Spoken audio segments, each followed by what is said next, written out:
Today, we're going to dig into a pretty wild story about how a charismatic preacher led his followers deep into the woods to find some kind of spiritual freedom, but what they found instead was a brutal dictatorship. Yeah, that's the big question, isn't it? Our story starts with what one man called a life-changing realization, and it ends with a police raid and a desperate manhunt. So, here's where it all kicks off. We have this preacher, and for this explainer, we're just going to call him Roch, who has a major falling out with his church. So they kick him out. But for Roch, this wasn't the end.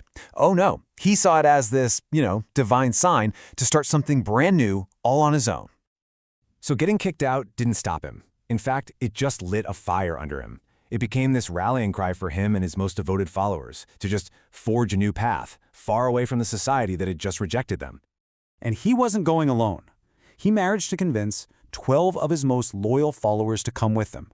I mean, these people were ready to pack up every single thing they owned and just leave their old lives behind for good.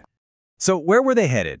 Their plan was to build a brand new commune, totally from scratch, deep in the woods.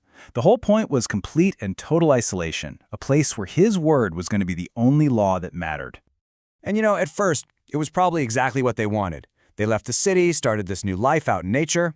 He preached to them every single day, reinforcing this idea that they had a shared purpose, that they were completely separate from the rest of the world. And this is the part you really have to understand. Their devotion to him was absolute. It wasn't just respect, it was adoration. And that intense loyalty, well, it laid the groundwork for all the darkness that was about to come. Right, this is the core of it. They loved him so much that they were willing to follow him pretty much anywhere and, as we're about to find out, do almost anything he asked. But how does that kind of love curdle and turn into something so incredibly dangerous? Okay, so this is where that adoration takes a really dark and dramatic turn. The absolute power he had over them starts to show itself in some really shocking ways. 8. He convinces 8 of the 9 women living in the commune to marry him. And not, one by one over time. Nope, all at once in a single mass ceremony. Just think about that for a second. Out of 9 women in this tiny, isolated community, 8 of them became his wives. This one simple chart just screams how much personal control he had over everyone. And right away, he starts having kids with his new wives. The commune's population just explodes. Within just a few years, he becomes the father to more than 20 children. So with his power basically absolute at this point, the commune wasn't really a spiritual retreat anymore. It had become his own private dictatorship. And just look at how fast this all happened. It's kind of mind-blowing. In just 5 years, this hopeful little community completely spiraled into an isolated totalitarian state. The descent was shockingly quick. It's just the promise versus the reality. They went there hoping for a new community, for spiritual freedom. And what did they get? A total dictatorship, violence, and even amateur surgery. It was the complete opposite of the dream they signed up for. His rule was defined by pure cruelty. He was violent. He tortured his followers.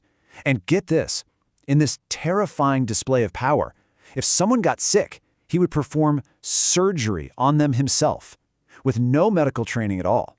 He often just made them so much worse. Well, you can't keep something this horrific a secret forever.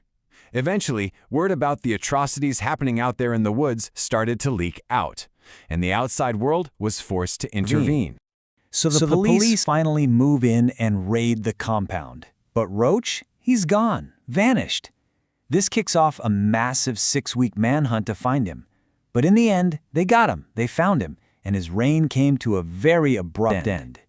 And that's really the whole story, isn't it? It goes from a so-called life-changing realization all the way to a brutal, life-ending dictatorship. It's just a chilling testament to the dangers of unchecked charisma, absolute power, and being totally cut off from the rest of the world. And so we're left with this really powerful question. It's something to think about when it comes to belief, influence, and the communities that we put our trust in. Where exactly is that line between faith and a devotion that becomes dangerous? And what happens when someone finally crosses it?